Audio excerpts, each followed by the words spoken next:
Hello everybody, welcome back to newearth.land. Today I'm going to be talking to you about how we can all be truly free on this planet, right? We're going to talk about real freedom, because most people actually think they are free already, but they're not, because we're actually dependent upon money for survival. So if that bank balance, runs out, what are you going to do then? You're now psychologically enslaved and physiologically dependent upon something that isn't even fundamentally real, as in nature, and for your existence. And this just doesn't really make any sense to me. It never has done, and it's taken me a while to sort of figure out this is actually the case, that we're in some sort of open air prison of sorts. But indeed, as Aldous Huxley said, the victim of mind manipulation does not know that he's a victim. To him, the walls of his prison are invisible, and he believes himself to be free. That he is not free is apparent only to other people, because his servitude is strictly objective. We've been born into a situation, into a matrix, which simply means social environment, in which our existence, we have to pay to be alive, our existence is dependent upon a tool of enslavement, which is money. It's not to say that money is neither good nor bad. It's just simply there. It's simply a technology. It's a tool. It's neutral. But if we actually physiologically depend on this for survival, then is this really where we're trying to, move towards? What is the ultimate goal in society? Or are we, what are we doing? What are we building? We're living in a world where development is everything. But what is the actual goal? Surely it has to be a more fair, equal, just society. Surely it has to be something in which we're more truly free. Idealism becomes realism, surely. What is it that people think of it as I'm a dreamer or I'm a blue sky thinker.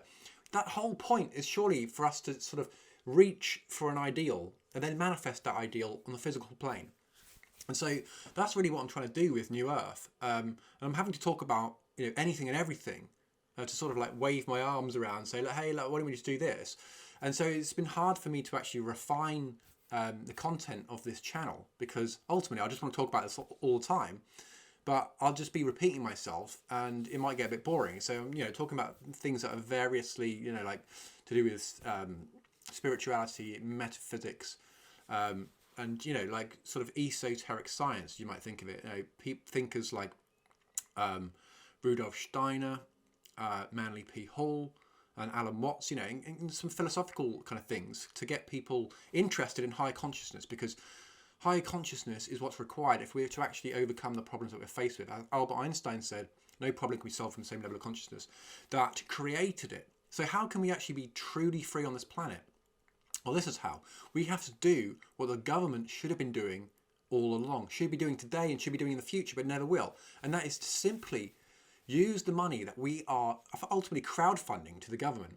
That money should then be spent on what we would, all agree on, which is housing, first and foremost. Everyone needs shelter, energy, food and water, right? Those things should be basic human rights.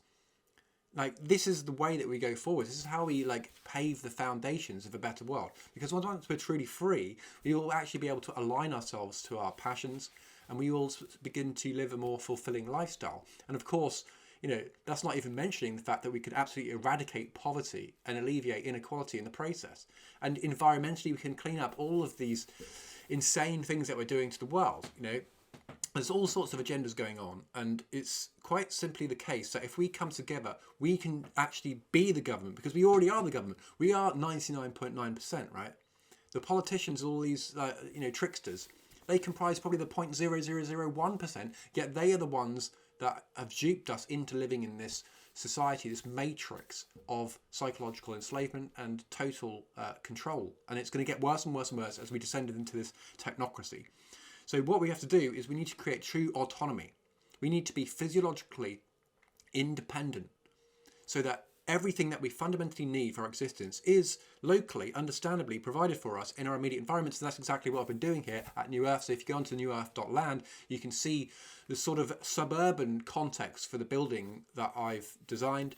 And what I'm doing right now is I'm going to be rolling that out in a master plan in woodland, which is, where I feel we should be spending more time out in nature, in the beaches, in the woodland, in the fields, in the countryside. This is our true habitat, and that's why there's so much suffering in the cities. Like, we've been absolutely divorced from our natural habitat, and we're seeing the results of that with the increase, constant increase of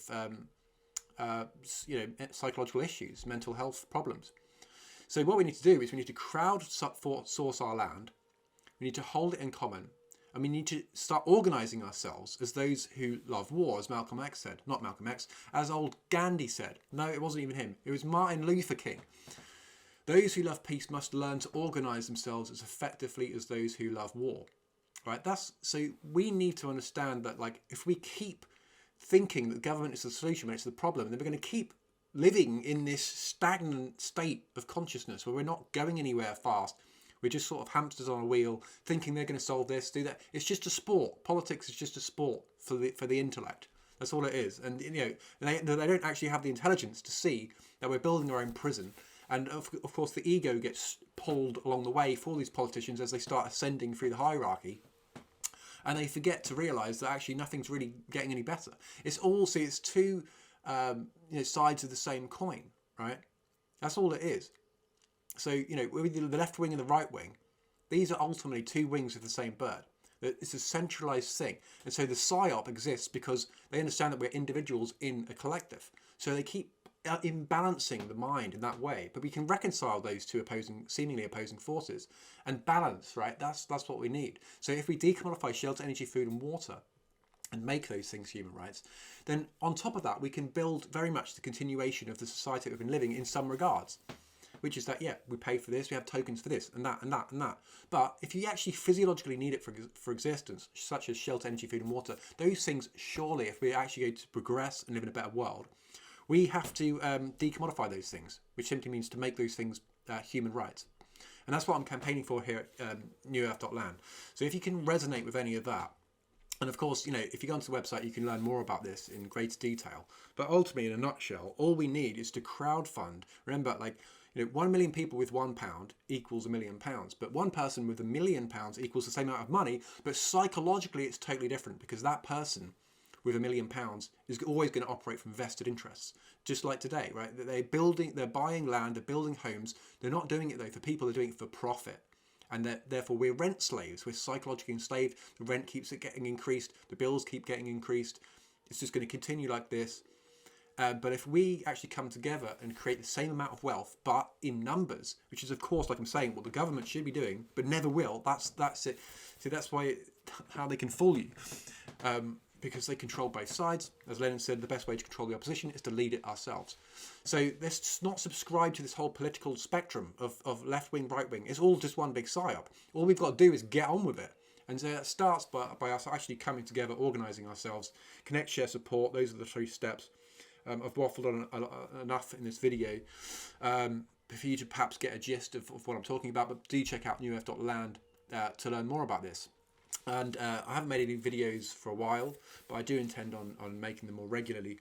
So do keep in touch here at newearth.land, wherever you are in the world, whatever your name is, whatever you like to get up to, do get in touch, adam@newearth.land. Let me know. We need to all be friends. We're just spinning around on a microscopic little rock in space. We might as well just come together and just get this done for humanity. It's so simple. Let's not fall into the illusion that this is some sort of blue sky idealism that cannot happen. Right? That's actually the result of Western state education, which we can talk about, and I have done it at length in other videos. We can simply achieve whatever we want to achieve if we have the money. Because unfortunately, at the moment, money makes the world go round. So if we have that, then what's stopping us? We just got to get on with it, and hopefully we can reach enough people through social media, because this is the technology that's here today that can allow us to actually see that it's a 21st century source of taxation of sorts, because crowdfunding it's optional, it's democratic, it's truly transparent, which is totally the opposite of when we are forcibly having to have our money taken by the government, isn't it? Like income tax, and then all the national insurance, everything. What does it amount to? Like sort of 30%. And it's not a choice. It should be based on choice first and foremost. And so we have the option to create an alternative, more agorist, more autonomous society in the regards of technologically. Of course, socially, we are interconnected. We all crave connection, and all these things will be balanced out, absolutely. But it's not like it won't be done by way of the government. won't be done by way of, you know, nationalist organizations or governments, where they'll always get embargoed by the global community. We're going to actually create the things that we physiologically need from our own doorstep through technologies we can check out at newearth.land. So, you know, all this stuff is part of the past. We just need to get on with the future. And, you know, we are the people, we are the power, we are the 99%. So let's just get on with it.